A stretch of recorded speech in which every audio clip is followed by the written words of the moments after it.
ਜਿਨ ਸਤਿਗੁਰ ਸੇਵ ਪਦਾਰਥ ਪਾਇਓ, ਨਿਸਬਾਸੁਰ ਹਰ ਚਰਨ ਨਿਵਾਸ।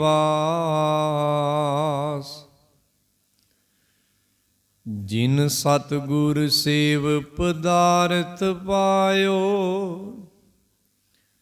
ਨਿਸਬਾਸੁਰ ਹਰ ਚਰਨ ਨਿਵਾਸ। ਤਾਂ ਤੇ ਸੰਗਤ ਸਗਨ ਭਾਏ ਭਉ ਮਾਨੈ,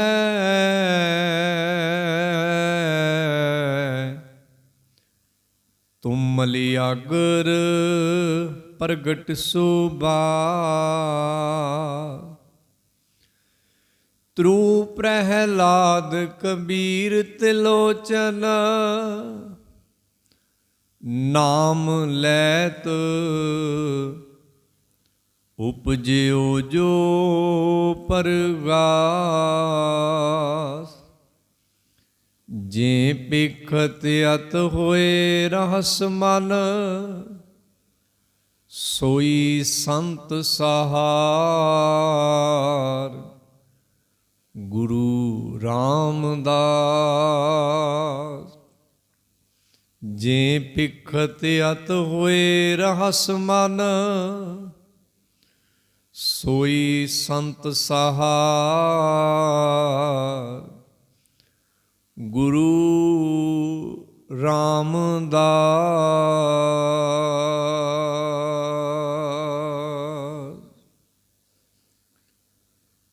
ਸਤਿਗੁਰੂ ਸ਼੍ਰੀ ਗੁਰੂ ਗ੍ਰੰਥ ਸਾਹਿਬ ਮਹਾਰਾਜ ਜੀ ਦੀ ਪ੍ਰਭਾਤ ਵੇਲੇ ਦੀ ਸਜੀ ਸਾਧ ਸੰਗਤ ਦੇ ਅੰਦਰ ਜੁੜ ਬੈਠੇ ਸਤ ਸੰਗੀ ਜਨੋਂ, ਆਪ ਜੀ ਨੇ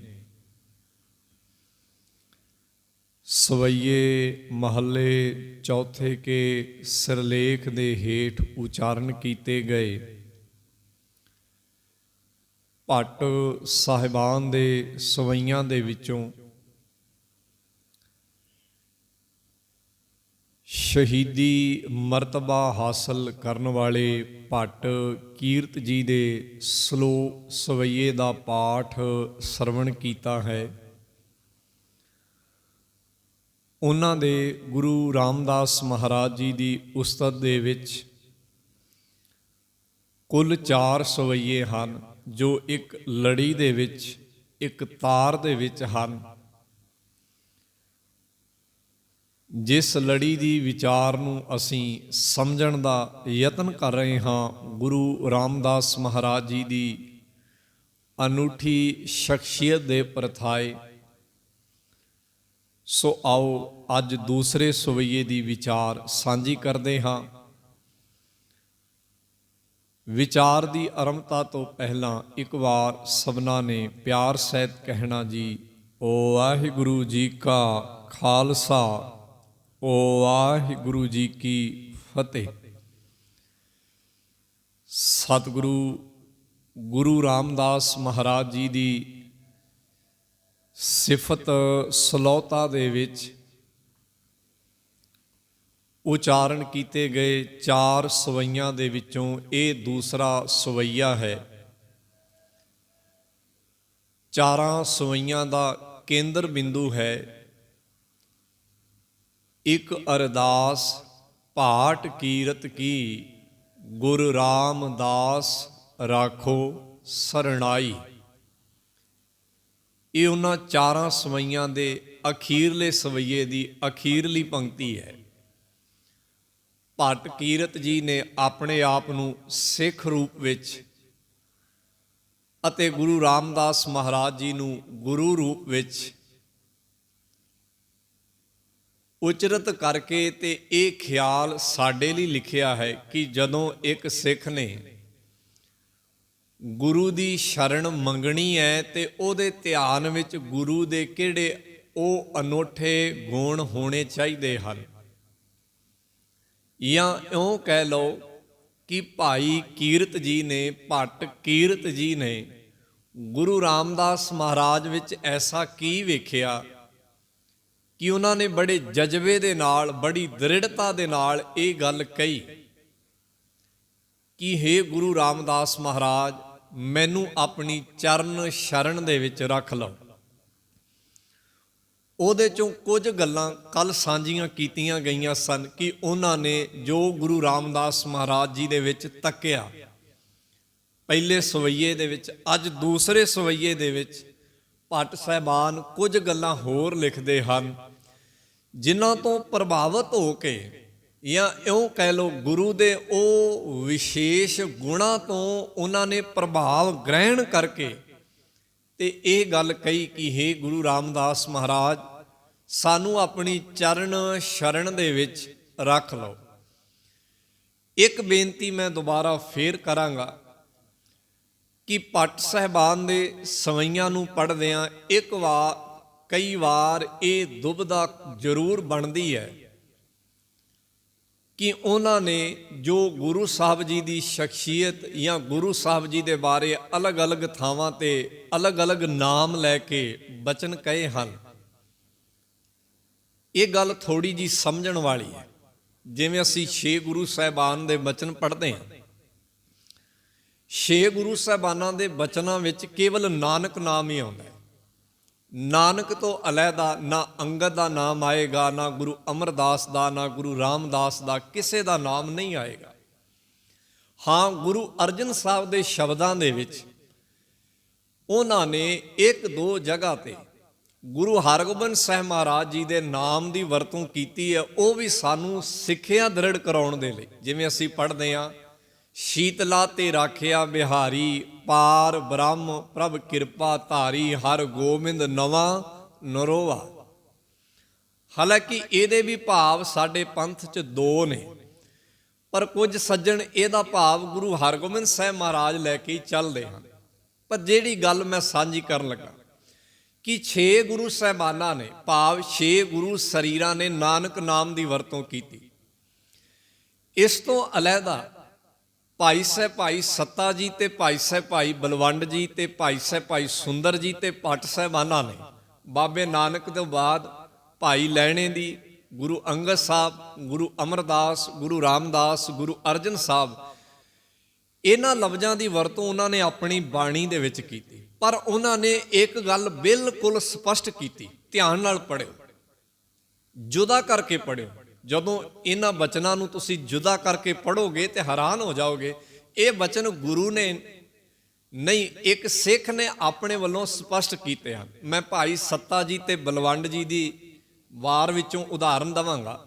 ਉਹਨਾਂ ਨੇ 5 ਗੁਰੂਆਂ ਦੇ ਨਾਮ ਵਰਤੇ, ਪਰ ਉਹ ਇੱਕ ਗੱਲ ਸਿੱਖਾਂ ਨੂੰ ਦੱਸਣੀ ਭੁੱਲੇ ਨਹੀਂ ਕਿ ਇਹ ਨਾ ਸੋਚੋ ਕਿ 5 ਨਾਮ ਵਰਤ ਰਹੇ ਆ ਤੇ 5 ਗੁਰੂ ਨੇ। ਇਹ ਨਾ ਭੁੱਲ ਜਾਓ ਕਿਤੇ ਸਾਡੇ ਦੁਆਰਾ ਵਰਤੇ ਗਏ, ਕਿਉਂਕਿ ਪਹਿਲਾਂ ਬਾਣੀ ਦੇ ਵਿੱਚ ਸਾਰਿਆਂ ਨੇ ਨਾਨਕ ਨਾਮ ਹੀ ਵਰਤਿਆ। ਇਸੇ ਕਰਕੇ ਉਹਨਾਂ ਨੇ ਆਪਣੀ ਬਾਣੀ 'ਚ ਇਸ ਗੱਲ ਨੂੰ ਬਿਲਕੁਲ ਸਪਸ਼ਟ ਕੀਤਾ। ਕੀ ਆਖਿਆ? ਕਹਿਣ ਲੱਗੇ, ਜੋਤ ਓਹਾ ਜੁਗਤ ਸਾਏ, ਸ਼ਹਿ ਕਾਇਆ ਫੇਰ ਪਲਟੀ ਹੈ। ਕਹਿੰਦੇ ਜੋਤ ਵੀ ਉਹੀ ਹੈ, ਜੁਗਤ ਵੀ ਉਹੀ ਹੈ, ਕੇਵਲ ਸਰੀਰ ਬਦਲਿਆ ਹੈ। ਇਹ ਭਾਈ ਸਾਹਿਬ ਭਾਈ ਸੱਤਾ ਜੀ ਸਪਸ਼ਟ ਕਰ ਆਏ। ਅੱਗੇ ਜਾ ਕੇ ਉਹਨਾਂ ਨੇ ਇੱਥੋਂ ਤੱਕ ਕਿਹਾ, ਕਹਿੰਦੇ ਨਾਨਕ ਤੂੰ ਲੈਣਾ ਤੂੰ ਹੈ, ਗੁਰ ਅਮਰ ਤੂੰ ਵਿਚਾਰਿਆ। ਕਹਿੰਦੇ ਨਾਨਕ ਵੀ ਤੂੰ ਹੀ ਹੈ, ਲੈਣਾ ਵੀ ਤੂੰ ਹੀ ਹੈ, ਅਮਰਦਾਸ ਵੀ ਤੂੰ ਹੀ ਹੈ ਤੇ ਰਾਮਦਾਸ ਵੀ ਤੂੰ ਹੀ ਹੈ, ਕੋਈ ਫਰਕ ਨਹੀਂ। ਉਹਨਾਂ ਦਾ ਇਹ ਵਾਰ-ਵਾਰ ਕਹਿਣ ਦਾ ਭਾਵ ਜੋ ਮੈਨੂੰ ਸਮਝ ਆਇਆ, ਮੈਂ ਤੁਹਾਡੇ ਨਾਲ ਇਸ ਕਰਕੇ ਸਾਂਝਾ ਕੀਤਾ ਕਿਉਂਕਿ ਉਹਨਾਂ ਨੇ ਪਹਿਲੀ ਵਾਰ ਗੁਰੂ ਨਾਨਕ ਤੋਂ ਅੱਗੇ ਭਾਈ ਲਹਿਣਾ ਜੀ ਭਾਵ ਗੁਰੂ ਅੰਗਦ ਸਾਹਿਬ ਦਾ ਨਾਮ ਵਰਤਿਆ, ਫਿਰ ਉਹਨਾਂ ਗੁਰੂ ਅਮਰਦਾਸ ਦਾ ਨਾਮ ਵਰਤਿਆ, ਫਿਰ ਉਹਨਾਂ ਗੁਰੂ ਰਾਮਦਾਸ ਦਾ ਨਾਮ ਵਰਤਿਆ, ਫਿਰ ਉਹਨਾਂ ਨੇ ਗੁਰੂ ਅਰਜਨ ਸਾਹਿਬ ਦਾ ਨਾਮ ਵਰਤਿਆ। ਇਹ ਨਾਮ ਵਰਤਣ ਕਰਕੇ ਉਹਨਾਂ ਨੇ ਨਾਲ ਇਹ ਗੱਲਾਂ ਸਪਸ਼ਟ ਕਰ ਦਿੱਤੀਆਂ ਕਿ ਕਿਤੇ ਸਿੱਖ ਇਹ ਭਰਮ 'ਚ ਨਾ ਪੈ ਜਾਣ ਕਿ ਗੁਰੂ ਅਲੱਗ-ਅਲੱਗ ਨੇ, ਕਿ ਗੁਰੂ ਅਲੱਗ ਹੈ। ਇਸ ਗੱਲ ਨੂੰ ਭਾਈ ਗੁਰਦਾਸ ਜੀ ਨੇ ਆਪਣੀਆਂ ਵਾਰਾਂ 'ਚ ਵੀ ਰੱਖਿਆ। ਇਸੇ ਗੱਲ ਨੂੰ ਅੱਗੇ ਭੱਟ ਸਾਹਿਬਾਨਾਂ ਨੇ ਆਪਣੇ ਸਵਈਆਂ ਵਿੱਚ ਵੀ ਜਗ੍ਹਾ ਦਿੱਤੀ। ਉਹਨਾਂ ਆਖਿਆ, ਬੇਸ਼ੱਕ ਭਾਵੇਂ ਅਸੀਂ 5 ਗੁਰੂ ਸਾਹਿਬਾਨਾਂ ਦੇ ਨਾਮ ਵਰਤ ਰਹੇ ਹਾਂ, ਉਹਨਾਂ ਦੀ ਉਸਤਤ ਦੇ ਵਿੱਚ ਅਲੱਗ-ਅਲੱਗ ਥਾਵਾਂ ਤੇ ਸਵਈਏ ਲਿਖ ਰਹੇ ਹਾਂ। ਸਵਈਏ ਮਹੱਲੇ ਪਹਿਲੇ ਕੇ ਗੁਰੂ ਨਾਨਕ ਸਾਹਿਬ ਦੀ ਉਸਤਤ 'ਚ, ਸਵਈਏ ਮਹੱਲੇ ਦੂਜੇ ਕੇ ਗੁਰੂ ਅੰਗਦ ਸਾਹਿਬ ਦੀ ਉਸਤਤ 'ਚ, ਸਵਈਏ ਮਹੱਲੇ ਤੀਜੇ ਕੇ ਗੁਰੂ ਅਮਰਦਾਸ ਜੀ ਦੀ ਉਸਤਤ 'ਚ, ਸਵਈਏ ਮਹੱਲੇ ਚੌਥੇ ਕੇ ਗੁਰੂ ਰਾਮਦਾਸ ਜੀ ਦੀ ਉਸਤਤ 'ਚ, ਸਵਈਏ ਮਹੱਲੇ ਪੰਜਵੇਂ ਕੇ ਗੁਰੂ ਅਰਜਨ ਸਾਹਿਬ ਦੀ ਉਸਤਤ 'ਚ। ਪਰ ਨਾਲ ਉਹ ਇਹ ਸਪਸ਼ਟ ਕਰਦੇ ਗਏ, ਅਸੀਂ 5 ਸਰੀਰਾਂ ਦੀ ਗੱਲ ਕਰ ਰਹੇ ਹਾਂ, ਜਿਹੜੀ ਅੰਦਰ ਜੋਤ ਹੈ, ਗੁਰੂ ਜੋਤ ਹੈ, ਉਹ ਇੱਕ ਹੀ ਹੈ। ਇਸ ਭਰਮ 'ਚ ਨਾ ਪੈ ਜਾਏ। ਇਸੇ ਕਰਕੇ ਉਹਨਾਂ ਨੇ ਬਾਣੀ 'ਚ ਇਸ ਗੱਲ ਨੂੰ ਖਾਸ ਜਗ੍ਹਾ ਦਿੱਤੀ। ਮੈਂ ਕੱਲ ਵੀ ਜ਼ਿਕਰ ਕੀਤਾ ਸੀ, ਜੋਤ ਰੂਪ ਹਰ ਆਪ ਗੁਰੂ ਨਾਨਕ ਕਹਾਇਓ, ਤਾਂ ਤੇ ਅੰਗਦ ਭਇਓ, ਤਤ ਸੋ ਤਤ ਮਿਲਾਇਓ, ਅੰਗਦ ਕਿਰਪਾ ਤਾਰ ਅਮਰ ਸਤ ਗੁਰ ਥਿਰ ਕੀਓ, ਅਮਰਦਾਸ ਅੰਮ੍ਰਿਤ ਸ਼ਰਤਰ ਗੁਰੂ ਰਾਮੈ ਦੀਓ। ਕੋਈ ਫਰਕ ਨਹੀਂ ਹੈ, ਸਾਰੇ ਗੁਰੂ ਇੱਕ ਜੋਤ ਨੇ, ਇੱਕ ਜੁਗਤ ਨੇ, ਕੇਵਲ ਸਰੀਰ ਬਦਲਿਆ। ਸੋ ਇਸ ਗੱਲ ਤੇ ਭੱਟ ਸਾਹਿਬਾਨ ਬੜੇ ਸਪਸ਼ਟ ਨੇ। ਕਿਉਂ ਇਹ ਗੱਲ ਉਹ ਕਿਉਂ ਕਹਿ ਰਹੇ ਨੇ, ਕਿਉਂ ਉਹਦੇ ਪਿੱਛੇ ਮੈਨੂੰ ਇੱਕ ਹੀ ਗੱਲ ਸਮਝ ਆਈ, ਕਿਉਂਕਿ ਉਹਨਾਂ ਨੇ ਗੁਰੂ ਸਾਹਿਬਾਨਾਂ ਨੇ ਨਾਨਕ ਨਾਮ ਦੀ ਵਰਤੋਂ ਕੀਤੀ ਸੀ। ਭੱਟ ਸਾਹਿਬਾਨਾਂ ਤੇ ਭਾਈ ਸੱਤਾ ਜੀ ਤੇ ਭਾਈ ਬਲਵੰਡ ਜੀ ਨੇ ਬਾਬੇ ਨਾਨਕ ਤੋਂ ਅੱਗੇ ਗੁਰੂ ਅੰਗਦ ਸਾਹਿਬ ਤੇ ਬਾਕੀ ਗੁਰੂ ਸਾਹਿਬਾਨਾਂ ਦੇ ਨਾਂ ਦੀ ਵਰਤੋਂ ਕੀਤੀ। ਇਸੇ ਕਰਕੇ ਕਿ ਸਿੱਖਾਂ 'ਚ ਕਿਤੇ ਭਰਮ ਨਾ ਪੈਦਾ ਹੋ ਜਾਏ ਕਿ ਗੁਰੂ ਅਲੱਗ-ਅਲੱਗ ਨੇ। ਇਸ ਭਰਮ ਨੂੰ ਉਹਨਾਂ ਨੇ ਸਪਸ਼ਟ ਕਰਨ ਦੇ ਲਈ ਨਾਲ ਇਹ ਗੱਲਾਂ ਕਹੀਆਂ ਕਿ ਸਾਰੇ ਇੱਕ ਜੋਤ ਨੇ, ਇੱਕੋ ਨੇ। ਇੱਕ ਰਾਈਟਰ ਹੋਇਆ ਮੁਨਸਨ ਫਾਨੀ, ਮੰਨਿਆ ਜਾਂਦਾ ਹੈ ਕਿ ਉਹਨੇ ਗੁਰੂ ਹਰਗੋਬਿੰਦ ਸਾਹਿਬ ਦੇ ਦਰਸ਼ਨ ਕੀਤੇ ਨੇ। ਉਹਨੇ ਕਿਤਾਬ ਲਿਖੀ ਹੈ ਦਾਸਤਾਨੇ ਮਜ਼ਾਹਬ।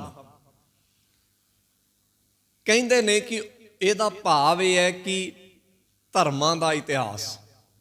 ਇਹਦਾ ਮਤਲਬ ਇਹ ਬਣਦਾ ਹੈ ਪੰਜਾਬੀ ਵਿੱਚ, ਦਾਸਤਾਨੇ ਮਜ਼ਾਹਬ ਦਾ ਮਤਲਬ ਬਣਦਾ ਧਰਮਾਂ ਦਾ ਇਤਿਹਾਸ। ਉਹਨੇ ਬਹੁਤ ਸਾਰੇ ਧਰਮ ਜਿਹੜੇ ਜਿੱਥੇ ਜਿੱਥੇ ਉਹ ਗਿਆ ਉਹਦੇ ਬਾਰੇ ਉਹ ਸਮਝਦਾ ਗਿਆ ਤੇ ਲਿਖਦਾ ਗਿਆ। ਉਹਨੇ ਸਿੱਖਾਂ ਬਾਰੇ ਵੀ ਲਿਖਿਆ, ਕਈ ਗੱਲਾਂ ਲਿਖੀਆਂ ਉਹਨੇ। ਖਾਸ ਕਰਕੇ ਉਹਨੇ ਗੁਰੂ ਹਰਗੋਬਿੰਦ ਸਾਹਿਬ ਮਹਾਰਾਜ ਜੀ ਦੇ ਬਾਰੇ ਕਈ ਗੱਲਾਂ ਲਿਖੀਆਂ ਤੇ ਉਹਨਾਂ ਕਈ ਗੱਲਾਂ 'ਚੋਂ 2 ਗੱਲਾਂ ਉਹਦੀਆਂ ਬੜੀਆਂ ਉਹਨੇ ਵਿਸਤਾਰ ਨਾਲ ਤੇ ਜ਼ੋਰ ਦੇ ਕੇ ਲਿਖੀਆਂ। ਇੱਕ ਉਹਨੇ ਲਿਖਿਆ ਕਿ ਸਿੱਖਾਂ ਦੇ ਵਿੱਚ ਬੁੱਤ ਪ੍ਰਸਤੀ ਨਹੀਂ। ਇਹਦੇ ਬਾਰੇ ਉਹਨੇ ਸਿੱਖਾਂ ਦੀਆਂ ਕਈ ਸਾਖੀਆਂ ਵੀ ਲਿਖੀਆਂ, ਜਿਵੇਂ ਉਹ ਸਿੱਖਾਂ ਦਾ ਉਹਨਾਂ ਦਿਨਾਂ 'ਚ ਜੀਵਨ ਸੀ। ਇੱਕ ਗੱਲ ਉਹਨੇ ਇਹ ਲਿਖੀ ਹੈ ਆਪਣੀ ਕਿਤਾਬ ਵਿੱਚ, ਉਹ ਕਹਿੰਦਾ ਬੇਸ਼ੱਕ ਭਾਵੇਂ ਇਹਨਾਂ ਦੇ ਵਿੱਚ 6 ਗੁਰੂ ਹੋ ਗਏ ਨੇ, ਗੁਰੂ ਹਰਗੋਬਿੰਦ ਸਾਹਿਬ ਦੇ ਵੇਲੇ ਆਇਆ, ਪਰ ਉਹ ਇਹ ਗੱਲ ਲਿਖਦਾ, ਕਹਿਣ ਲੱਗੇ 6 ਗੁਰੂਆਂ ਨੂੰ ਇਹ ਇੱਕ ਜੋਤ ਤੇ ਇੱਕ ਜੁਗਤ ਮੰਨਦੇ ਨੇ। ਭਾਵ ਉਹ ਬਾਹਰੋਂ ਆਇਆ ਇੱਕ ਰਾਈਟਰ ਵੀ, ਇੱਕ ਇਤਿਹਾਸਕਾਰ ਵੀ ਇਸ ਗੱਲ ਨੂੰ ਸਿੱਖਾਂ ਦੇ ਵਿੱਚ ਰਹਿ ਕੇ ਸਮਝ ਗਿਆ, ਇਸ ਤੱਤ ਨੂੰ ਜਾਣ ਗਿਆ ਕਿ ਸਿੱਖਾਂ ਦੇ ਵਿੱਚ ਗੁਰੂ ਜੋਤ ਇੱਕ ਹੀ ਹੈ, ਗੁਰੂ ਜੋਤ ਇੱਕ ਜੁਗਤ ਇੱਕ ਹੀ ਹੈ, ਸਰੀਰ ਹੀ ਬਦਲ ਰਹੇ। ਉਹ ਬੰਦਾ ਵੀ ਇਸ ਗੱਲ ਨੂੰ ਸਮਝ ਗਿਆ। ਪਰ ਹੈਰਾਨੀ ਦੀ ਗੱਲ ਹੈ, ਇਹ ਗੱਲ ਅੱਜ ਵੀ ਸਾਡੇ ਪੰਥ ਦੀ ਪਕੜ 'ਚ ਨਹੀਂ ਆ ਰਹੀ ਹੈ। ਇਸੇ ਕਰਕੇ ਧੜੇਬੰਦੀ ਦਿਨੋਂ ਦਿਨ ਗੁਰੂਆਂ ਦੇ ਨਾਂ ਤੇ ਵੀ ਵੱਧਦੀ ਜਾ ਰਹੀ ਹੈ। ਗੁਰਦੁਆਰਿਆਂ ਅੰਦਰ ਗੁਰੂਆਂ ਦੇ ਨਾਂ ਤੇ ਧੜੇਬੰਦੀ ਦਿਨੋਂ ਦਿਨ ਵੱਧਦੀ ਜਾ ਰਹੀ ਹੈ। ਇਹ ਇੱਕ ਫਿਕਰ ਦਾ, ਇੱਕ ਚਿੰਤਾ ਦਾ ਵਿਸ਼ਾ ਹੈ। ਇਹ ਇੱਕ ਬੜੀ ਚਿੰਤਾ ਦਾ, ਗਹਿਰੀ ਚਿੰਤਾ ਦਾ। ਇਹਦੇ ਵਿੱਚੋਂ ਹੋ ਸਕਦਾ ਗਾਂ ਕੋਈ ਬੰਦਾ ਇੱਕ ਗੁਰੂ ਨੂੰ ਅੱਗੇ ਕਰਕੇ ਤੇ ਆਪਣੀ ਅਲੱਗ ਇੱਕ ਪਰੰਪਰਾ ਚਲਾ ਲਏ। ਇਸ ਤਰ੍ਹਾਂ ਹੀ ਹੁੰਦਾ ਹੈ। ਤੋ ਇਹ ਨੁਕਤਾ ਬੜਾ ਸਮਝਣ ਵਾਲਾ ਹੈ ਕਿ ਬੇਸ਼ੱਕ ਭਾਵੇਂ ਭੱਟਾਂ ਨੇ ਨਾਮ ਅਲੱਗ-ਅਲੱਗ ਵਰਤੇ, ਪਰ ਉਹਨਾਂ ਨੇ ਇਹ ਗੱਲ ਬਿਲਕੁਲ ਸਪਸ਼ਟ ਕੀਤੀ ਕਿ ਗੁਰੂ ਜੋਤ ਇੱਕ, ਗੁਰੂ ਜੁਗਤ ਇੱਕ ਹੈ, ਕੇਵਲ ਨਾਵਾਂ ਦਾ, ਸਰੀਰਾਂ ਦਾ ਫਰਕ ਹੈ। ਖੈਰ, ਇਹ ਗੱਲ ਕਹਿਣੀ ਬੜੀ ਜ਼ਰੂਰੀ, ਕਿਉਂਕਿ ਅਸੀਂ ਗੁਰੂ ਰਾਮਦਾਸ ਬਾਰੇ ਗੱਲ ਕਰ ਰਹੇ ਹਾਂ। ਜੇ ਅਸੀਂ ਗੁਰੂ ਰਾਮਦਾਸ ਬਾਰੇ ਗੱਲ ਕਰ ਰਹੇ ਹਾਂ ਤੇ ਮਤਾ ਸੋਚਣਾ ਜਿਹੜੇ ਗੁਣ ਗੁਰੂ ਰਾਮਦਾਸ 'ਚ ਨੇ ਉਹੀ ਗੁਰੂ ਅਮਰਦਾਸ 'ਚ ਨੇ, ਉਹੀ ਗੁਰੂ ਅੰਗਦ ਸਾਹਿਬ 'ਚ ਨੇ, ਉਹੀ ਗੁਰੂ ਨਾਨਕ ਸਾਹਿਬ 'ਚ ਨੇ ਤੇ ਉਹੀ ਗੁਣ ਅੱਜ ਗੁਰੂ ਗ੍ਰੰਥ ਸਾਹਿਬ 'ਚ ਨੇ। ਇਹ ਭਰਮ ਅਸੀਂ ਆਪਣੇ ਮਨ 'ਚੋਂ ਕੱਢ ਦਈਏ, ਇਸ ਭੁਲੇਖੇ ਨੂੰ ਛੱਡ ਦਈਏ ਕਿ ਜਿਹੜੀ ਗੱਲ ਅੱਜ ਭੱਟਾਂ ਦੇ ਸਵਈਆਂ ਵਿੱਚੋਂ ਮੈਂ ਗੁਰੂ ਰਾਮਦਾਸ ਬਾਰੇ ਕਹਿ ਰਿਹਾ ਹਾਂ, ਉਹਨਾਂ ਦੀ ਸ਼ਖਸੀਅਤ ਬਾਰੇ ਕਹਿ ਰਿਹਾ, ਉਹ ਚੀਜ਼ ਅੱਜ ਗੁਰੂ ਗ੍ਰੰਥ ਸਾਹਿਬ 'ਚ ਨਹੀਂ। ਇਹ ਮੇਰਾ ਭਰਮ ਹੈ। ਜੇ ਮੈਂ ਕਹਿ ਰਿਹਾ, ਜੇ ਮੈਂ ਇਹ ਸਮਝ ਬੈਠਾ ਕਿ ਗੁਰੂ ਰਾਮਦਾਸ ਤੇ ਗੁਰੂ ਗ੍ਰੰਥ ਸਾਹਿਬ 'ਚ ਕੋਈ ਫਰਕ ਹੈ, ਤਾਂ ਮੈਨੂੰ ਸਮਝਣਾ ਚਾਹੀਦਾ ਕਿ ਮੈਨੂੰ ਆਪਣੇ ਅੰਦਰ ਨੂੰ ਅਜੇ ਵੀ ਪੜਚੋਲਣਾ ਚਾਹੀਦਾ ਬਾਣੀ ਦੇ ਨਾਲ। ਮੈਂ ਅਜੇ ਵੀ ਜੋਗ ਤੇ ਜੁਗਤ ਨੂੰ ਨਹੀਂ ਸਮਝ ਪਾਇਆ। ਸੋ ਮੈਂ ਨਾਮ ਬੇਸ਼ੱਕ ਭਾਵੇਂ ਗੁਰੂ ਰਾਮਦਾਸ ਮਹਾਰਾਜ ਦਾ ਲੈ ਕੇ ਤੇ ਭੱਟ ਕੀਰਤ ਦੇ ਬਾਰੇ ਉਹਨਾਂ ਬਾਰੇ ਕਈ ਵਚਨ ਕਹਿ ਰਿਹਾ, ਪਰ ਅੱਜ ਸਾਨੂੰ ਸਿੱਖਿਆ ਹੈ ਗੁਰੂ ਗ੍ਰੰਥ ਸਾਹਿਬ ਦੇ ਪ੍ਰਥਾਈ ਨੇ ਮਿਲੀ। ਖੈਰ ਅਸੀਂ ਵਚਨ ਸਾਂਝਾ ਕਰਦੇ ਹਾਂ। ਭੱਟ ਜੀ ਕਹਿੰਦੇ ਮੈਂ ਕੀ ਤੇ ਵੇਖਿਆ ਗੁਰੂ ਰਾਮਦਾਸ ਚ। ਉਹ ਕਹਿੰਦੇ ਜਿਨ ਦਾ ਭਾਵ ਹੈ ਗੁਰੂ ਰਾਮਦਾਸ ਮਹਾਰਾਜ। ਜਿਨ ਸਤਿਗੁਰ ਸੇਵ ਪਦਾਰਥ ਪਾਇਓ, ਦੂਜੇ ਸਵਈਏ ਦੀ ਪਹਿਲੀ ਲਾਈਨ ਕਹਿੰਦੇ ਜਿਸ ਗੁਰੂ ਰਾਮਦਾਸ ਨੇ ਗੁਰੂ ਅਮਰਦਾਸ ਦੀ ਸੇਵਾ ਕਰਕੇ ਪਦਾਰਥ ਦੇ ਬਾਣੀ ਵਿੱਚ ਕਈ ਅਰਥ ਨੇ, ਕਈ ਥਾਵਾਂ ਤੇ 4 ਪਦਾਰਥਾਂ ਦਾ ਵੀ ਜ਼ਿਕਰ ਆਉਂਦਾ, ਜਿਵੇਂ ਅਸੀਂ ਸੁਖਮਨੀ ਸਾਹਿਬ ਦੀ ਬਾਣੀ 'ਚ ਵੀ ਪੜ੍ਹਦੇ ਹਾਂ, 4 ਪਦਾਰਥ ਜੇ ਕੋ ਮੰਗੈ ਸਾ ਜਨਾ ਕੀ ਸੇਵਾ ਲਾਗੈ।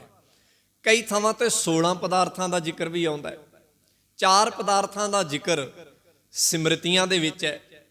ਬਾਣੀ ਵਿੱਚ 4 ਪਦਾਰਥਾਂ ਦਾ ਕਈ ਥਾਵਾਂ ਤੇ ਜ਼ਿਕਰ ਆਏਗਾ। ਸੋ ਇਸ ਲਫ਼ਜ਼ ਨੂੰ ਜਗ੍ਹਾ ਜਗ੍ਹਾ ਤੇ ਅਲੱਗ-ਅਲੱਗ ਭਾਵਾਂ 'ਚ ਵਰਤਿਆ ਹੈ। ਅਸਲ 'ਚ ਬਾਣੀ ਨੇ ਗੁਰਮਤਿ ਦੇ ਨਜ਼ਰੀਏ ਦੇ ਨਾਲ ਨਾਮ ਰੂਪੀ ਪਦਾਰਥ ਨੂੰ ਸਭ ਤੋਂ ਸ੍ਰੇਸ਼ਟ ਮੰਨਿਆ। ਬਾਣੀ ਵਿੱਚ ਨਾਮ ਪਦਾਰਥ ਦਾ ਜ਼ਿਕਰ ਵੀ ਆਏਗਾ।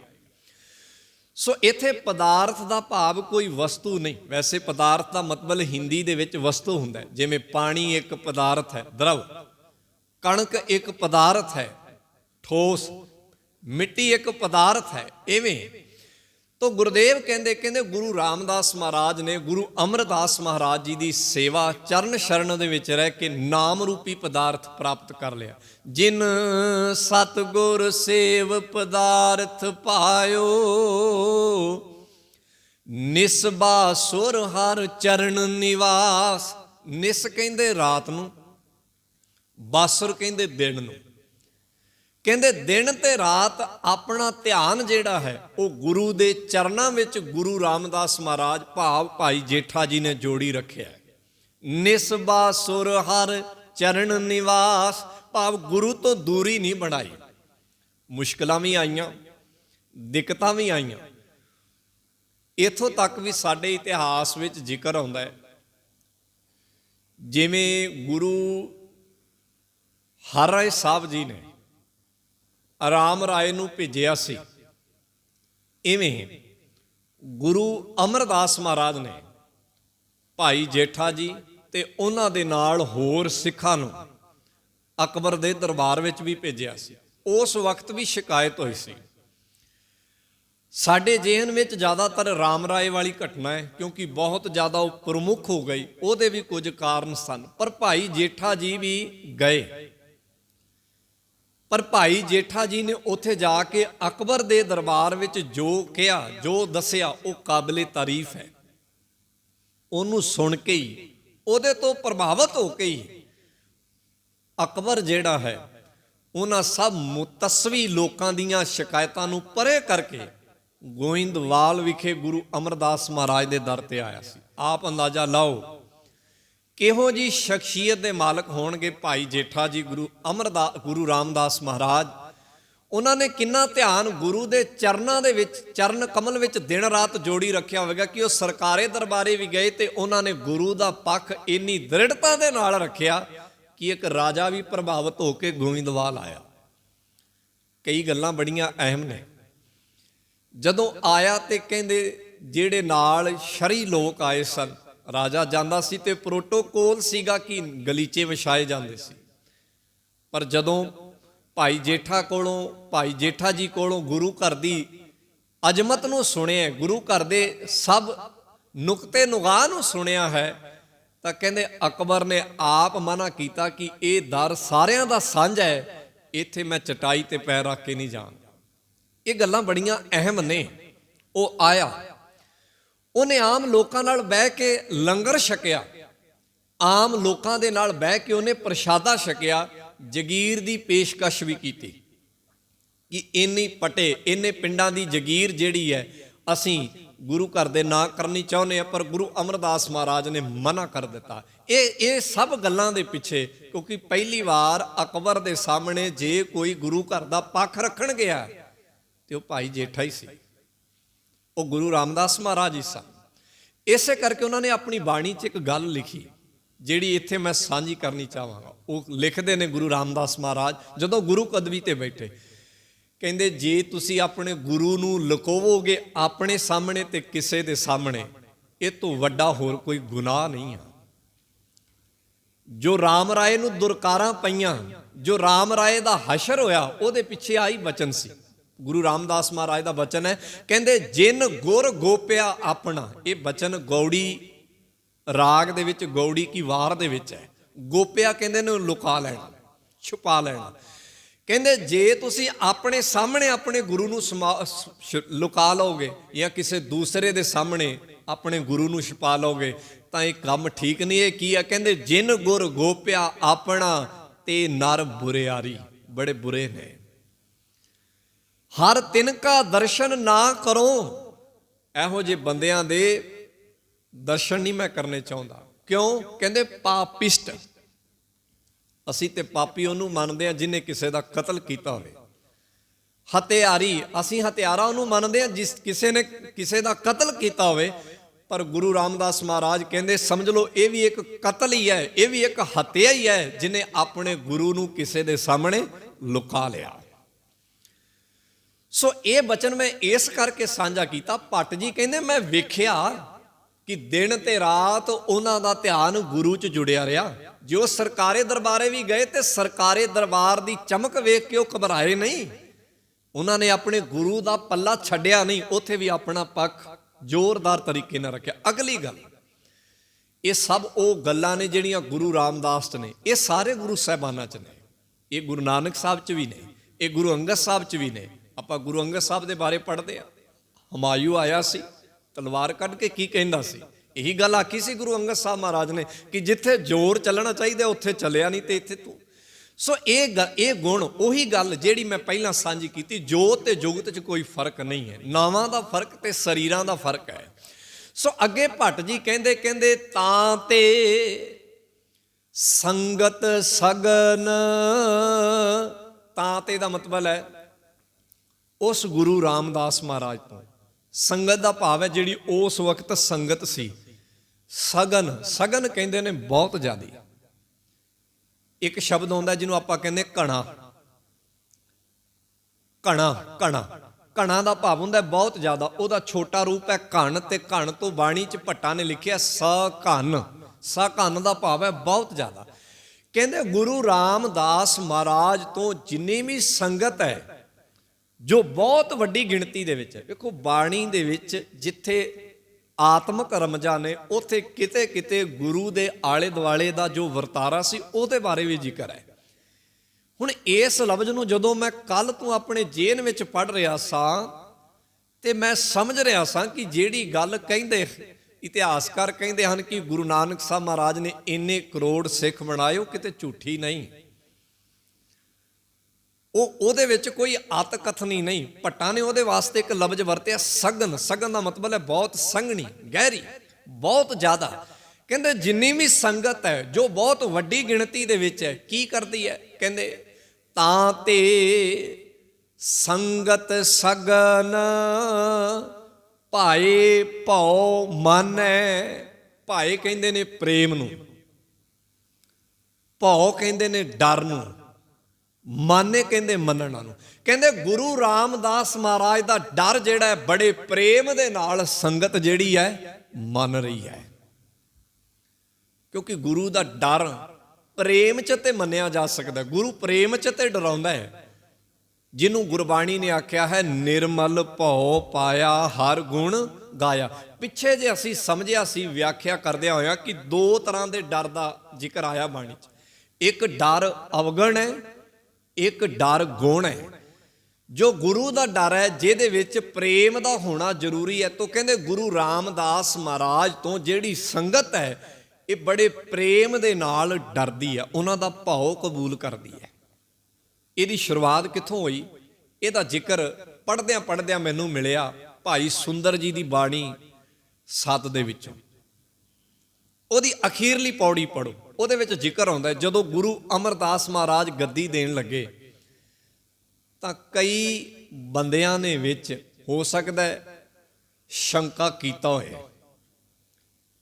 ਉਹਦੇ ਵਿੱਚ ਗੁਰੂ ਅਮਰਦਾਸ ਮਹਾਰਾਜ ਦੇ ਆਪਣੇ ਪੁੱਤਰ ਵੀ ਸਨ, ਜਿਨ੍ਹਾਂ ਦੇ ਬਾਰੇ ਦੋ ਨਾਮ ਆਉਂਦੇ ਨੇ, ਮੋਹਣ ਤੇ ਮੋਹਰੀ। ਉੱਥੇ ਭਾਈ ਸੁੰਦਰ ਜੀ ਇਹ ਗੱਲ ਲਿਖਦੇ ਨੇ, ਕਹਿੰਦੇ ਨੇ, ਮੋਹਰੀ ਪੁੱਤ ਸਨਮੁਖ ਹੋਵਾ, RAM ਦਾਸੈ ਪੈਰੀ ਪਾਏ ਜਿਉ। ਜੇ ਮੋਹਰੀ ਨੇ ਵੀ ਡਰ ਨਹੀਂ ਨਾ ਮੰਨਿਆ ਗੁਰੂ ਰਾਮਦਾਸ ਮਹਾਰਾਜ ਦਾ, ਤੇ ਗੁਰੂ ਅਮਰਦਾਸ ਨੇ ਕਿਹਾ ਇਹ ਮੇਰਾ ਹੀ ਰੂਪ ਹੀ, ਇਹਨੂੰ ਮੇਰਾ ਹੀ ਜਾਣੀ, ਇਹ ਮੈਂ ਹੀ ਬੈਠਾ ਹੀ ਇਹਦੇ ਵਿੱਚ, ਇਹਦੇ ਅੱਗੇ ਝੁਕ। ਤਾਂ ਕਹਿੰਦੇ ਨੇ, ਕੋਈ ਕਰ ਬਖੀਲੀ ਨਾ ਨਿਵੈ। ਬਖੀਲੀ ਦਾ ਮਤਲਬ ਹੈ ਜਿਹਨੂੰ ਆਪਾਂ ਕਹਿੰਦੇ ਆ ਕਿਸੇ ਦੀ ਬੇਇੱਜ਼ਤੀ ਕਰਨੀ, ਕਿਸੇ ਦਾ ਮਜ਼ਾਕ ਕਰਨਾ, ਕਿਸੇ ਦੀ ਨਿੰਦਾ ਕਰਨੀ। ਹੁਣ ਭਾਈ ਜੇਠੇ ਦੀ ਕੀ ਨਿੰਦਾ ਕਰਦੇ ਸੀ ਲੋਕ? ਉਹਨਾਂ ਬਾਰੇ ਇੱਕ ਗੱਲ ਤੇ ਸੀ ਕਿ ਉਹਨਾਂ ਦਾ ਕੋਈ ਘਰ-ਬਾਰ ਨਹੀਂ ਸੀ, ਕਿਉਂਕਿ ਪਿੱਛੇ ਮਾਂ ਪਿਓ ਨਹੀਂ ਸੀਗੇ। ਦੂਜਾ, ਉਹਨਾਂ ਨੂੰ ਗੁਰੂ ਮਹਾਰਾਜ ਨੇ ਆਪਣੀ ਧੀ ਦਿੱਤੀ ਸੀ। ਸੋ ਪਹਿਲੀ ਗੱਲ ਉਹਨਾਂ ਬਾਰੇ ਜਿਹੜੀ ਕਹੀ ਜਾਂਦੀ ਸੀ ਉਹ ਇਹ ਸੀ ਕਿ ਇਹਦਾ ਕੋਈ ਅੱਗਾ ਨਹੀਂ, ਇਹਦਾ ਪਿੱਛਾ ਨਹੀਂ। ਅੱਜ ਵੀ ਆਪਾਂ 100 ਵਾਰ ਇਹ ਗੱਲਾਂ, ਕਿਸੇ ਬੰਦੇ ਨੂੰ ਕੋਈ ਖਾਸ ਜਗ੍ਹਾ ਦੇਣੀ ਹੋਵੇ ਤੇ ਆਪਾਂ ਕਹਿੰਦੇ ਇਹਦਾ ਅੱਗਾ ਪਿੱਛਾ ਤੇ ਵੇਖ ਲਓ ਪਹਿਲਾਂ। ਅੱਜ ਵੀ ਇਹ ਗੱਲਾਂ ਨੇ, ਲੋਕੀ ਪਿਛੋਕੜ ਫੋਲਦੇ ਨੇ। ਅੱਜ ਵੀ ਅਸੀਂ 4 ਪੀੜ੍ਹੀਆਂ ਤੱਕ ਫੋਲਦੇ ਹਾਂ ਕਿ ਇਹਨਾਂ ਦਾ ਪਿੱਛਾ ਫੋਲੋ ਤਾਂ ਸਹੀ, ਇੱਕ ਬੰਦਾ ਕੌਣ ਹੈ। ਹੋ ਸਕਦਾ ਉਹਨਾਂ ਦਿਨਾਂ 'ਚ ਵੀ ਲੋਕਾਂ ਦੇ ਮਨ 'ਚ ਆਈ ਹੋਵੇ ਕਿ ਇਹਦਾ ਨਾ ਕੋਈ ਅੱਗਾ ਹੈ, ਨਾ ਪਿੱਛਾ ਹੈ, ਨਾ ਮਾਪ ਹੈ, ਨਾ ਮਾਪ ਹੈ, ਇਹਨੂੰ ਗੁਰੂ ਮੰਨੀਏ। ਪਰ ਗੁਰੂ ਅਮਰਦਾਸ ਮਹਾਰਾਜਾ ਨੇ ਆਖਿਆ, ਨਾ, ਇਹ ਗੱਲ ਨਾ ਕਹਿਓ, ਇਹ ਮੇਰੀ ਚੋਣ ਹੈ, ਇਹ ਮੈਂ ਚੁਣਿਆ। ਜੇ ਮੈਂ ਚੁਣਿਆ ਤੇ ਇਹਦੇ ਸਾਹਮਣੇ ਤੁਹਾਨੂੰ ਝੁਕਣਾ ਪਏਗਾ। ਤਾਂ ਹੀ ਉਹਨਾਂ ਆਖਿਆ, ਕੋਈ ਕਰ ਬਖੀਲੀ ਨਾ ਨਿਵੈ। ਜੇ ਕਿਸੇ ਨੇ ਪਿਆਰ ਦੇ ਨਾਲ ਗੁਰੂ ਰਾਮਦਾਸ ਮਹਾਰਾਜ ਦਾ ਡਰ ਨਹੀਂ ਮੰਨਿਆ ਤਾਂ ਭਾਈ ਸੁੰਦਰ ਜੀ ਕਹਿੰਦੇ ਕੋਈ ਕਰ ਬਖੀਲੀ ਨਾ ਨਿਵੈ, ਸਤਿਗੁਰ ਆਣ ਨਿਵਾਇਆ। ਗੁਰੂ ਅਮਰਦਾਸ ਨੇ ਆਖਿਆ ਨਿਵਣਾ ਪਏਗਾ। ਬਸ ਇੱਥੇ ਦੋ ਹੀ ਗੱਲਾਂ ਨੇ, ਜਾਂ ਨਿਵ ਜਾ ਜਾਂ ਚਲਾ ਜਾ, ਤੀਜੀ ਗੱਲ ਕੋਈ ਨਹੀਂ, ਤੀਜਾ ਕੋਈ ਰਾਹ ਹੀ ਨਹੀਂ ਹੈਗਾ ਵੀ ਜਾਂ ਤੇ ਨਿਵ ਜਾ ਗੁਰੂ ਰਾਮਦਾਸ ਦੇ ਸਾਹਮਣੇ ਤੇ ਜਾਂ ਚਲਾ ਜਾ। ਉਹੀ ਗੱਲ ਭੱਟਾ ਨੇ ਲਿਖੀ, ਕਹਿੰਦੇ ਤਾਂ ਤੇ ਸੰਗਤ ਸਗਨ। ਗੁਰੂ ਰਾਮਦਾਸ ਮਹਾਰਾਜ ਦੇ ਅੱਗੇ ਜਿਹੜੀ ਬਹੁਤ ਵੱਡੀ ਦੀ ਗਿਣਤੀ ਦੇ ਵਿੱਚ ਸੰਗਤ ਸੀ, ਸਾਰੀ ਦੀ ਸਾਰੀ ਕੀ ਹੋਈ? ਭਾਏ ਭਉ ਮਨ ਹੈ। ਉਹਨਾਂ ਨੇ ਕੀ ਮੰਨਿਆ? ਉਹਨਾਂ ਦਾ ਪ੍ਰੇਮ ਨਾਲ ਭਉ ਮੰਨਿਆ, ਡਰ ਮੰਨਿਆ। ਭਾਵ ਗੁਰੂ ਰਾਮਦਾਸ ਮਹਾਰਾਜ ਦੇ ਸਾਹਮਣੇ ਝੁਕ ਗਏ ਤੇ ਅਗਲੀ ਗੱਲ ਕਹੀ। ਤੇ ਸਾਰੀ ਸੰਗਤ ਨੇ ਮਿਲ ਕੇ ਕੀ ਆਖਿਆ? ਤੁਮ ਮਲਿਆਗਰ, ਤੁਮ ਮਲਿਆਗਰ। ਹੇ ਗੁਰੂ ਰਾਮਦਾਸ ਮਹਾਰਾਜ, ਤੁਸੀਂ ਮਲਿਆਗਰ ਹੋ। ਮਲਿਆਗਰ ਕਹਿੰਦੇ ਨੇ ਚੰਦਨ ਦੀਆਂ ਕਈ ਤਰ੍ਹਾਂ ਦੀਆਂ ਵੈਰਾਈਟੀਆਂ ਨੇ। ਇੱਕ ਚੰਦਨ ਉਹ ਹੈ ਜਿਹੜਾ ਇੱਧਰ ਤਮਿਲਨਾਡੂ ਦੇ ਵਿੱਚੋਂ ਆਉਂਦਾ। ਵੀਰੱਪਨ ਦਾ ਨਾਮ ਤੁਸਾਂ ਨੇ ਸੁਣਿਆ ਹੋਏਗਾ, ਚੰਦਨ ਦਾ ਤਸਕਰ ਸੀ ਜੰਗਲਾਂ ਵਿੱਚੋਂ। ਉਧਰੋਂ ਵੀ ਇੱਕ ਚੰਦਨ ਆਉਂਦਾ ਹੈ। ਇੱਕ ਚੰਦਨ ਆਉਂਦਾ ਹਿਮਾਲਿਆ ਪਰਬਤ। ਜਿਹੜਾ ਹਿਮਾਲਿਆ ਪਰਬਤ ਤੋਂ ਚੰਦਨ ਆਉਂਦਾ ਉਹਨੂੰ ਮਲਿਆਗਰ ਕਹਿੰਦੇ ਨੇ। ਮਲਿਆਗਰ ਦਾ ਭਾਵ ਹੈ ਜਿਹੜਾ ਮਲ, ਹਿਮਾਲਿਆ ਪਰਬਤ ਦੇ ਉੱਤੇ ਉੱਗਿਆ ਚੰਦਨ ਹੈ। ਭਾਵ ਜਿਹਦੀ ਖੁਸ਼ਬੂ ਦੂਜੇ ਰੁੱਖਾਂ, ਭਾਵ ਉਹ ਕਿਹੜਾ ਰੁੱਖ ਹੈ ਜਿਹੜਾ ਉਹਦੇ ਲਾਗੇ ਹੋਵੇ ਤੇ ਉਹਦੀ ਖੁਸ਼ਬੂ ਉਹਦੇ 'ਚ ਨਾ ਆ ਜਾਵੇ। ਤਾਂ ਇਹਨੂੰ ਆਪਾਂ ਇਉਂ ਸਮਝ ਸਕਦੇ ਹਾਂ ਕਿ ਜਿਵੇਂ ਕੁਦਰਤ ਵਿੱਚ ਇੱਕ ਤਰ੍ਹਾਂ ਦੀਆਂ ਕਈ ਵੈਰਾਈਟੀਆਂ ਨੇ। ਉਹਨਾਂ ਵੈਰਾਈਟੀਆਂ ਵਿੱਚ ਕੁਝ ਚੰਗੀਆਂ ਹੁੰਦੀਆਂ ਨੇ ਤੇ ਕੁਝ ਮਾੜੀਆਂ ਹੁੰਦੀਆਂ ਨੇ। ਜਿਹੜਾ ਹਿਮਾਲਿਆ ਪਰਬਤ ਦਾ ਚੰਦਨ ਹੈ, ਸਮਝ ਲਓ ਇਹ ਚੰਦਨਾਂ ਵਿੱਚੋਂ ਸਿਖਰ ਤੇ ਹੈ, ਇਹਦੇ ਤੋਂ ਵਧੀਆ ਕੋਈ ਚੰਦਨ ਨਹੀਂ ਆ। ਤਾਂ ਉਹਨਾਂ ਨੇ ਉਹਦੀ ਉਦਾਹਰਣ ਦਿੱਤੀ, ਕਹਿੰਦੇ ਗੁਰੂ ਰਾਮਦਾਸ ਮਹਾਰਾਜ ਤੁਸੀਂ ਮਲਿਆਗਰ ਹੋ, ਤੁਸੀਂ ਹਿਮਾਲਿਆ ਪਰਬਤ ਤੇ ਉੱਗੇ ਹੋਏ ਚੰਦਨ ਵਰਗੇ ਹੋ। ਤੇ ਕੀ ਕੀਤਾ? ਚੰਦਨ ਕੀ ਕਰਦਾ ਹੈ? ਆਪਣੇ ਲਾਗੇ ਉੱਗਿਆਂ ਹੋਇਆਂ ਨੂੰ ਕੀ ਦੇ ਦਿੰਦਾ ਹੈ? ਆਪਣੀ ਖੁਸ਼ਬੂ ਦੇ ਦਿੰਦਾ। ਬਾਬਾ ਕਬੀਰ ਸਾਹਿਬ ਨੇ ਆਪਣੀ ਬਾਣੀ ਚ ਆਖਿਆ, ਕਬੀਰ ਚੰਦਨ ਮੱਕਾ ਬਿਰਵਾ ਭਲਾ, ਬੇੜਿਓ ਢਾਕ ਪਲਾਸ, ਓਏ ਵੀ ਚੰਦਨ ਹੋਏ ਰਹੇ ਵਸੇ ਜੋ ਚੰਦਨ ਪਾਸ। ਕਿ ਉਹ ਚੰਦਨ ਵਰਗਾ ਹੋ ਗਿਆ। ਕਹਿੰਦੇ ਗੁਰੂ ਰਾਮਦਾਸ ਮਹਾਰਾਜ ਤੁਸੀਂ ਚੰਦਨ ਵਰਗੇ ਹੋ। ਤੁਮ ਮਲਿਆਗਰ ਪ੍ਰਗਟ ਸੁਬਾਸ, ਤੁਸੀਂ ਆਪਣੀ ਵਾਸ਼ਨਾ ਪ੍ਰਗਟ ਕੀਤੀ ਹੈ ਤੇ ਸਾਰੇ ਸਿੱਖਾਂ ਦੇ ਵਿੱਚ ਕੀ ਹੈ? ਭਰ ਦਿੱਤੀ ਹੈ। ਭਾਵ ਭੱਟਾਂ ਦੇ ਕਹਿਣ ਦਾ ਇਹ ਕਿ ਜਿਵੇਂ ਚੰਦਨ ਆਪਣਾ ਪ੍ਰਭਾਵ ਦੂਜੇ ਰੁੱਖਾਂ ਤੇ ਪਾ ਦਿੰਦਾ ਹੈ, ਆਪਣੀ ਖੁਸ਼ਬੂ ਦੂਜਿਆਂ ਦੇ ਵਿੱਚ ਸਮੋ ਦਿੰਦਾ ਹੈ ਜਿਹੜੇ ਉਹਦੇ ਲਾਗੇ ਉੱਗੇ ਹੁੰਦੇ ਨੇ, ਇਵੇਂ ਗੁਰੂ ਰਾਮਦਾਸ ਮਹਾਰਾਜ ਨੇ ਆਪਣੀ ਖੁਸ਼ਬੂ ਬਾਕੀ ਸਿੱਖਾਂ ਦੇ ਵਿੱਚ ਸਮੋ ਦਿੱਤੀ ਹੈ। ਇਹਦਾ ਭਾਵ ਇਹ ਹੈ, ਕਹਿੰਦੇ ਤੁਮ ਮਲਿਆਗਰ ਪ੍ਰਗਟ ਸੁਬਾਸ। ਅੱਗੇ ਉਹ ਜ਼ਿਕਰ ਕਰਦੇ, ਕਹਿੰਦੇ ਧਰੂ ਪ੍ਰਹਿਲਾਦ ਕਬੀਰ ਤਲੋਚਨ, ਇਸ ਗੱਲ ਨੂੰ ਹੁਣ ਧਿਆਨ ਨਾਲ ਸਮਝਿਓ। ਧਰੂ ਜੀ ਵੀ ਪਹਿਲਾਂ ਹੋਏ ਨੇ, ਪ੍ਰਹਿਲਾਦ ਜੀ ਵੀ ਪਹਿਲਾਂ ਹੋਏ ਨੇ, ਕਬੀਰ ਸਾਹਿਬ ਵੀ ਪਹਿਲਾਂ ਹੋਏ ਨੇ ਤੇ ਤਿਲੋਚਨ ਸਾਹਿਬ ਵੀ ਪਹਿਲਾਂ ਹੋਏ ਨੇ। ਇਹ ਚਾਰੇ ਮਹਾਂਪੁਰਖਾਂ ਦਾ ਜ਼ਿਕਰ ਭਗਤਾਂ ਦੇ ਤੌਰ ਤੇ ਬਾਣੀ 'ਚ ਆਇਆ ਹੈ। ਭਾਵ ਭਾਰਤ ਦੇ ਅੰਦਰ ਇਹਨਾਂ ਚਾਰਾਂ ਨੂੰ ਭਗਤਾਂ ਦੇ ਤੌਰ ਤੇ ਮੰਨਿਆ। ਇਹਨਾਂ ਵਿੱਚੋਂ ਦੋਵਾਂ ਦੀ ਬਾਣੀ ਆਪਾਂ ਬਾਣੀ 'ਚੋਂ ਪੜ੍ਹਦੇ ਹਾਂ, ਬਾਬਾ ਕਬੀਰ ਸਾਹਿਬ ਦੀ, ਬਾਬਾ ਤਿਰਲੋਚਨ ਸਾਹਿਬ ਦੀ। ਧਰੂ ਦਾ ਤੇ ਪ੍ਰਹਿਲਾਦ ਦਾ ਜ਼ਿਕਰ ਉਦਾਹਰਣ ਦੇ ਤੌਰ ਤੇ ਬਾਣੀ 'ਚ ਬੜੀ ਵਾਰੀ ਹੈ। ਜਿਵੇਂ ਅਸੀਂ ਪੜ੍ਹਦੇ ਹਾਂ, ਰਾਮ ਜਪੋ ਜੀ ਐਸੇ ਐਸੇ, ਧਰੂ ਪ੍ਰਹਿਲਾਦ ਜਪਿਓ ਹਰ ਜੈਸੇ। ਹੁਣ ਇਹ ਨੁਕਤਾ ਇੱਥੇ ਸਮਝਣ ਵਾਲਾ ਹੈ। ਭੱਟ ਸਾਹਿਬਾਨ ਗੁਰੂ ਰਾਮਦਾਸ ਮਹਾਰਾਜ ਨੂੰ ਕਿਸ ਨਿਗਾਹ ਨਾਲ ਵੇਖ ਰਹੇ ਨੇ? ਕਹਿੰਦੇ, ਪੰਕਤੀ ਪਹਿਲਾਂ ਮੈਂ ਸਾਰੀ ਧਿਆਨ ਨਾਲ ਪੜ੍ਹ ਦੇਵਾਂ, ਫਿਰ ਸਮਝਿਓ। ਧਰੂ ਪ੍ਰਹਿਲਾਦ ਕਬੀਰ ਤਿਲੋਚਨ, ਨਾਮ ਲੈਤ ਉਪਜਿਓ ਜੋ ਪ੍ਰਗਾਸ। ਕਹਿੰਦੇ ਜਿਹੜਾ ਪ੍ਰਗਾਸ ਨਾਮ ਲੈ ਕੇ ਧਰੂ ਵਿੱਚ ਪੈਦਾ ਹੋਇਆ ਸੀ, ਨਾਮ ਨਾਲ ਜੁੜ ਕੇ ਜਿਹੜਾ ਪ੍ਰਗਾਸ ਪ੍ਰਹਿਲਾਦ ਵਿੱਚ ਪੈਦਾ ਹੋਇਆ ਸੀ, ਨਾਮ ਨਾਲ ਜੁੜ ਕੇ ਜਿਹੜਾ ਪ੍ਰਗਾਸ ਕਬੀਰ ਸਾਹਿਬ ਵਿੱਚ ਪੈਦਾ ਹੋਇਆ ਸੀ, ਨਾਮ ਨਾਲ ਜੁੜ ਕੇ ਜਿਹੜਾ ਪ੍ਰਗਾਸ ਤਿਰਲੋਚਨ ਸਾਹਿਬ ਵਿੱਚ ਪੈਦਾ ਹੋਇਆ ਸੀ, ਅੱਜ ਉਹੀ ਪ੍ਰਗਾਸ ਗੁਰੂ ਰਾਮਦਾਸ ਮਹਾਰਾਜ ਦੇ ਵਿੱਚ ਹੈ। ਭਾਵ ਗੁਰੂ ਰਾਮਦਾਸ ਮਹਾਰਾਜ ਉਸ ਪਦਵੀ ਤੇ ਪਹੁੰਚ ਗਏ ਨੇ, ਕਿਉਂਕਿ ਉਹਨਾਂ ਦਿਨਾਂ ਦੇ ਵਿੱਚ ਭਾਰਤ ਦੀ ਧਰਤੀ ਤੇ ਧਰੂ ਦਾ, ਪ੍ਰਹਿਲਾਦ ਦਾ, ਭਗਤ ਕਬੀਰ ਸਾਹਿਬ ਜੀ ਦਾ ਤੇ ਭਗਤ ਤਿਰਲੋਚਨ ਜੀ ਦਾ ਇੱਕ ਨਾਮ ਸੀ। ਇੱਕ ਵੱਡੀਆਂ ਸ਼ਖਸੀਅਤਾਂ ਵਜੋਂ ਇਹ ਭਾਰਤ ਵਿੱਚ ਉੱਭਰ ਚੁੱਕੇ ਸਨ ਤੇ ਭਾਰਤੀ ਸਭਿਅਤਾ ਦੇ ਵਿੱਚ ਇਹਨਾਂ ਦਾ ਇੱਕ ਖਾਸ ਦਰਜਾ ਸੀਗਾ। ਲੋਕ ਇਹਨਾਂ ਨੂੰ ਮੰਨਦੇ ਸਨ ਭਾਰਤੀ ਪਰੰਪਰਾ ਦੇ ਵਿੱਚ ਉਹਨਾਂ ਦਿਨਾਂ ਦੇ ਵਿੱਚ। ਸੋ ਭੱਟ ਸਾਹਿਬਾਨ ਉਹਨਾਂ ਦੀ ਉਦਾਹਰਣ ਦਿੰਦੇ, ਕਹਿੰਦੇ ਜਿਵੇਂ ਲੋਕ ਧਰੂ ਨੂੰ ਮੰਨ ਰਹੇ ਨੇ, ਧਰੂ ਨੂੰ ਵੇਖ ਰਹੇ ਨੇ, ਜਿਵੇਂ ਪ੍ਰਹਿਲਾਦ ਨੂੰ ਵੇਖ ਰਹੇ ਨੇ, ਜਿਵੇਂ ਕਬੀਰ ਨੂੰ ਵੇਖ ਰਹੇ ਨੇ, ਤਿਰਲੋਚਨ ਨੂੰ ਵੇਖ ਰਹੇ ਨੇ, ਇਵੇਂ ਸਾਡੀ ਨਿਗਾਹ ਦੇ ਵਿੱਚ ਗੁਰੂ ਰਾਮਦਾਸ ਮਹਾਰਾਜ ਨੇ। ਅਸੀਂ ਉਸ ਥਾਂ ਤੇ ਵੇਖ ਰਹੇ ਹਾਂ ਗੁਰੂ ਰਾਮਦਾਸ ਮਹਾਰਾਜ ਨੂੰ। ਜਿਵੇਂ ਲੋਕੀ ਕਬੀਰ ਨੂੰ ਦੇਖਦੇ ਨੇ, ਜਿਵੇਂ ਲੋਕੀ ਤਿਰਲੋਚਨ ਨੂੰ ਦੇਖਦੇ ਨੇ, ਜਿਵੇਂ ਧਰੂ ਤੇ ਪ੍ਰਹਿਲਾਦ ਦੀਆਂ ਕਹਾਣੀਆਂ ਪਾਉਂਦੇ ਨੇ ਨਾ, ਦੱਸਦੇ ਨੇ ਕਿ ਉਹਨਾਂ ਨੇ ਐਵੇਂ ਦ੍ਰਿੜਤਾ ਦੇ ਨਾਲ ਪਹਿਰਾ ਦਿੱਤਾ। ਬਾਣੀ ਵਿੱਚ ਧਰੂ ਤੇ ਪ੍ਰਹਿਲਾਦ ਦੀ ਦ੍ਰਿੜਤਾ ਦਾ ਬਹੁਤ ਵਾਰੀ ਜ਼ਿਕਰ ਹੈ। ਕਹਿੰਦੇ ਉਸ ਤਰ੍ਹਾਂ ਹੀ ਗੁਰੂ ਰਾਮਦਾਸ ਮਹਾਰਾਜ ਨੇ ਬੜੀ ਦ੍ਰਿੜਤਾ ਦੇ ਨਾਲ ਗੱਦੀ ਤੇ ਬੈਠ ਕੇ ਨਾਮ ਦਾ ਪ੍ਰਗਾਸ ਕੀਤਾ ਤੇ ਲੋਕਾਂ ਨੂੰ ਆਪਣੇ ਨਾਲ ਜੋੜਿਆ। ਭਾਵ ਕਹਿਣ ਦਾ ਏ ਕਿ ਜੋ ਅਵਸਥਾਵਾਂ ਜਾਂ ਜੋ ਮਾਣ ਸਨਮਾਨ ਦੁਨੀਆ ਦੇ ਵਿੱਚ ਧਰੂ, ਪ੍ਰਹਿਲਾਦ ਤੇ ਕਬੀਰ ਤੇ ਤਿਰਲੋਚਨ ਨੂੰ ਮਿਲਿਆ ਹੈ, ਭਗਤ ਜੀ ਕਹਿੰਦੇ ਉਸ ਤਰ੍ਹਾਂ ਦਾ ਮਾਣ ਸਨਮਾਨ ਭਾਈ ਜੇਠੇ ਨੂੰ ਗੁਰੂ ਰਾਮਦਾਸ ਬਣ ਕੇ ਮਿਲ ਰਿਹਾ ਹੈ। ਜਿਹਨੂੰ ਲੋਕੀ ਕਹਿੰਦੇ ਸੀ ਨਾ ਇਹਦਾ ਮਾਂ ਹੈ, ਨਾ ਪਿਓ ਹੈ, ਇਹਦਾ ਨਾ ਅੱਗਾ ਹੈ, ਨਾ ਪਿੱਛਾ ਹੈ, ਅੱਜ ਉਹ ਮਾਣ ਹਾਸਲ ਕਰ ਲਏ। ਕਦੀ ਇਹੀ ਗੱਲ ਲੋਕਾਂ ਨੇ ਕਬੀਰ ਸਾਹਿਬ ਬਾਰੇ ਵੀ ਕਹੀ ਸੀ। ਉਹ ਆਪਣੀ ਬਾਣੀ 'ਚ ਕਹਿੰਦੇ ਨੇ, ਕਹਿੰਦੇ ਲੋਕੀ ਮੈਨੂੰ ਜੁਲਾਹਾ ਜੁਲਾਹਾ ਕਹਿੰਦੇ ਨੇ, ਜੁਲਾ ਜੁਲਾ ਕਹਿੰਦੇ ਨੇ, ਕਬੀਰ ਮੇਰੀ ਜਾਤ ਕੋ ਸਭ ਕੋ ਹਸਨੇ ਹਾਰ। ਪਰ ਉਹਨਾਂ ਤੋਂ ਬਾਅਦ ਆਏ ਮਹਾਂਪੁਰਖਾਂ ਨੇ ਜਦੋਂ ਕਬੀਰ ਸਾਹਿਬ ਨੂੰ ਵੇਖਿਆ ਤੇ ਕੀ ਵੇਖਿਆ, ਕੀ ਵੇਖ ਕੇ ਉਹਨਾਂ ਦੀ ਸ਼ਖਸੀਅਤ ਬਾਰੇ ਕੀ ਕਿਹਾ ਸੀ। ਗੁਰੂ ਅਰਜਨ ਸਾਹਿਬ ਦੇ ਬਚਨ ਪੜ੍ਹਦੇ ਆ, ਉਹਨਾਂ ਨੇ ਆਖਿਆ, ਨਾ ਓਏ ਕਬੀਰ ਨੂੰ ਇਹ ਨਾ ਕਹੋ ਜੁਲਾ ਹੈ, ਉਹਨੂੰ ਸਾਡੀ ਨਿਗਾਹ ਨਾਲ ਵੇਖੋ, ਬੁਣਨਾ ਤਣਨਾ ਤਿਆਗ ਕੈ ਪ੍ਰੀਤ ਚਰਨ ਕਬੀਰਾ, ਨੀਚ ਕੁਲਾ ਜੋ ਲਾਹਰਾ ਭਇਓ ਗੁਣੀ ਗਹੀਰਾ। ਭਾਵ ਜਿਵੇਂ ਉਸ ਵਕਤ ਭਾਈ ਜੇਠੇ ਨੂੰ ਸਾਰੇ ਕਹਿੰਦੇ ਸਨ ਅਨਾਥ ਹੈ, ਅਨਾਥ ਹੈ, ਨਾ ਮਾਂ ਹੈ, ਨਾ ਪੋ ਹੈ, ਇਹ ਤੇ ਘੁੰਗਣੀਆਂ ਵੇਚਦਾ ਹੈ ਤੇ ਟੋਕਰੇ ਢਾਉਂਦਾ ਹੈ ਤੇ ਗੁਰੂ ਘਰ ਦਾ ਜਵਾਈ ਹੈ। ਕਹਿੰਦੇ ਸਾਰੀਆਂ ਗੱਲਾਂ ਪਿੱਛੇ ਛੱਡ ਦਿਓ, ਇਹ ਸਭ ਗੱਲਾਂ ਪਿੱਛੇ ਰਹਿ ਗਈਆਂ। ਹੁਣ ਭਾਈ ਜੇਠੇ ਨੂੰ ਗੁਰੂ ਦੇ ਰੂਪ 'ਚ ਵੇਖੋ। ਇਹ ਉਹ ਪਦਵੀ ਹਾਸਲ ਕਰ ਗਿਆ ਜਿਹੜੀ ਪਦਵੀ ਧਰੂ, ਪ੍ਰਹਿਲਾਦ, ਕਬੀਰ ਤੇ ਤਿਰਲੋਚਨ ਦੇ ਕੋਲ ਹੈ। ਸੋ ਬਚਨ ਹੈ ਗੁਰਦੇਵ ਕਹਿੰਦੇ ਧਰੂ ਪ੍ਰਹਿਲਾਦ ਕਬੀਰ ਤਿਲੋਚਨ, ਨਾਮ ਲੈ ਉਪਜਿਓ ਜੋ ਪ੍ਰਗਾਸ। ਅਖੀਰ ਤੇ ਉਹ ਜ਼ਿਕਰ ਕਰਦੇ, ਫਿਰ ਉਹੀ ਗੱਲ ਦਾ ਆਪਣੀ ਗੱਲ ਨੂੰ ਸਮਾਪਤ ਕਰਦੇ ਭੱਟ ਜੀ ਕਹਿੰਦੇ, ਜੇ ਪਿਖਤ ਮਨ ਹੋਏ ਰਹਸ ਮਨ। ਪਿਖਤ ਕਹਿੰਦੇ ਨੇ ਵੇਖਣ ਨੂੰ।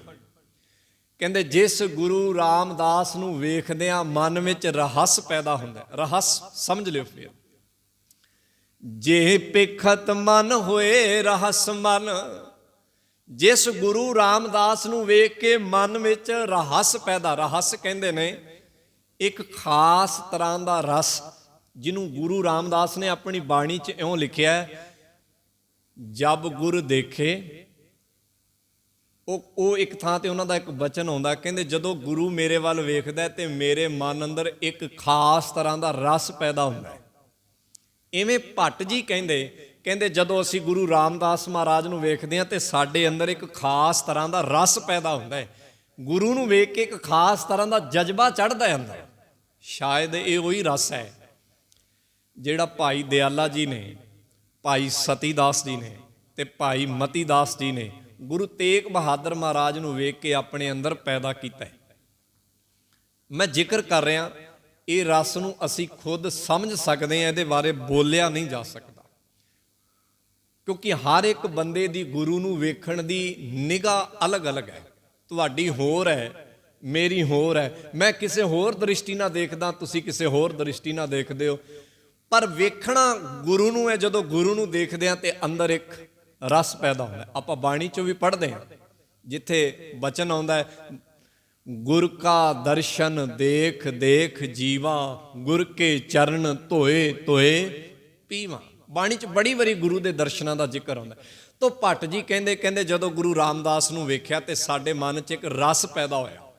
ਜੇ ਪਿਖਤ ਮਨ ਹੋਏ ਰਹਸ ਮਨ, ਸੋਈ ਸੰਤ ਸਹਾਰ। ਇੱਥੇ ਸੰਤ ਦਾ ਭਾਵ ਹੈ ਸਤ ਸੰਗੀ ਜਨ। ਕਹਿੰਦੇ ਉਹ ਗੁਰੂ ਰਾਮਦਾਸ ਮਹਾਰਾਜ ਸਤ ਸੰਗੀ ਜਨਾਂ ਦੇ ਸਹਾਰ ਨੇ। ਸਹਾਰ ਦਾ ਮਤਲਬ ਆਸਰੇ ਨੇ। ਗੁਰੂ ਰਾਮਦਾਸ, ਗੁਰੂ ਰਾਮਦਾਸ ਮਹਾਰਾਜ ਜੀ। ਸੋ ਅੱਜ ਦੇ ਸਵਈਏ ਅੰਦਰ ਭੱਟ ਜੀ ਨੇ ਗੁਰੂ ਰਾਮਦਾਸ ਮਹਾਰਾਜ ਦੀਆਂ ਕੁਝ ਅਲੱਗ ਗੱਲਾਂ ਜਿਹੜੀਆਂ ਸਾਂਝੀਆਂ ਕੀਤੀਆਂ। ਸੰਖੇਪ 'ਚ ਫੇਰ ਬੇਨਤੀ ਕਰਾਂ, ਪਹਿਲੀ ਉਹਨਾਂ ਇਹ ਵੇਖਿਆ ਕਿ ਗੁਰੂ ਜੀ ਨੇ ਭਾਈ ਜੇਠੇ ਦੇ ਰੂਪ ਵਿੱਚ ਨਾਮ ਨੂੰ ਜ਼ਿੰਦਗੀ 'ਚ ਕਮਾਇਆ ਤੇ ਉਹਦੇ 'ਚ ਦਿਨ ਰਾਤ ਆਪਣਾ ਧਿਆਨ ਜੋੜ ਕੇ ਰੱਖਿਆ। ਦੂਜਾ, ਜਦੋਂ ਗੁਰੂ ਪਦਵੀ ਤੇ ਬੈਠੇ ਗੁਰੂ ਰਾਮਦਾਸ ਮਹਾਰਾਜ ਤੇ ਉਹਨਾਂ ਦਾ ਪ੍ਰਭਾਵ ਸੰਗਤ ਤੇ ਇੰਨਾ ਕੁ ਪਿਆ ਕਿ ਸੰਗਤ ਕਹਿਣ ਲੱਗ ਪਈ, ਹੇ ਗੁਰੂ ਰਾਮਦਾਸ ਮਹਾਰਾਜ, ਤੁਸੀਂ ਤੇ ਚੰਦਨ ਵਰਗੇ ਹੋ, ਸਾਨੂੰ ਆਪਣੀ ਖੁਸ਼ਬੂ ਬਖਸ਼ ਦਿਓ। ਜਿਵੇਂ ਚੰਦਨ ਖੁਸ਼ਬੂ ਬਖਸ਼ਦਾ ਬਾਕੀ ਚੀਜ਼ਾਂ ਨੂੰ, ਸਾਨੂੰ ਵੀ ਆਪਣੀ ਖੁਸ਼ਬੂ ਬਖਸ਼ ਦਿਓ। ਤੀਜੀ ਉਹਨਾਂ ਨੇ ਇਹ ਗੱਲ ਕਹੀ, ਕਹਿੰਦੇ ਜੋ ਪਦਵੀ ਧਰੂ, ਪ੍ਰਹਿਲਾਦ, ਤਰਲੋਚਨ ਤੇ ਕਬੀਰ ਹਾਸਲ ਕਰ ਗਏ, ਉਹੀ ਪਦਵੀ ਜਿਹੜੀ, ਉਸ ਮਰਤਬੇ ਨੂੰ ਜਿਹੜਾ ਹੈ ਇੱਕ ਅਨਾਥ ਬਾਲਕ ਜਿਹੜਾ ਹੈ ਗੁਰੂ ਦੀ ਚਰਨ ਸ਼ਰਨ ਵਿੱਚ ਰਹਿ ਕੇ ਹਾਸਲ ਕਰ ਗਿਆ। ਅਖੀਰ ਤੇ ਉਹਨਾਂ ਨੇ ਕਿਹਾ, ਗੁਰੂ ਰਾਮਦਾਸ ਮਹਾਰਾਜ ਸੰਤਾਂ ਦੇ ਆਸਰੇ ਨੇ। ਉਹਨਾਂ ਨੇ ਜ਼ਿਕਰ ਕੀਤਾ, ਜੇ ਪਿਖਤ ਮਨ ਹੋਏ ਰਹਸ ਮਨ, ਸੋਈ ਸੰਤ ਸਹਾਰ, ਗੁਰੂ ਰਾਮਦਾਸ। ਆਓ ਉਹਨਾਂ ਦੀ ਬਚਨ ਚੰਦ ਲਾਈਨਾਂ ਪੜ੍ਹ ਕੇ ਸਮਾਪਤੀ ਕਰਦੇ ਹਾਂ। ਰਾਖੋ ਸਰਨਾਈ, ਰਾਖੋ ਸਰਨਾਈ, ਗੁਰੂ ਰਾਮਦਾਸ ਰਾਖੋ ਸਰਨਾਈ।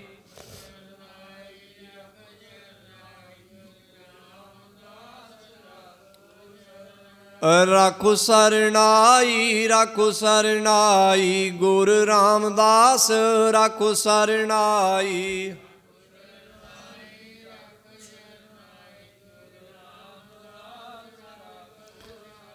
ਇਕ ਅਰਦਾਸ ਪਾਟ ਕੀਰਤ ਕੀ, ਇਕ ਅਰਦਾਸ ਪਾਟ ਕੀਰਤ ਕੀ।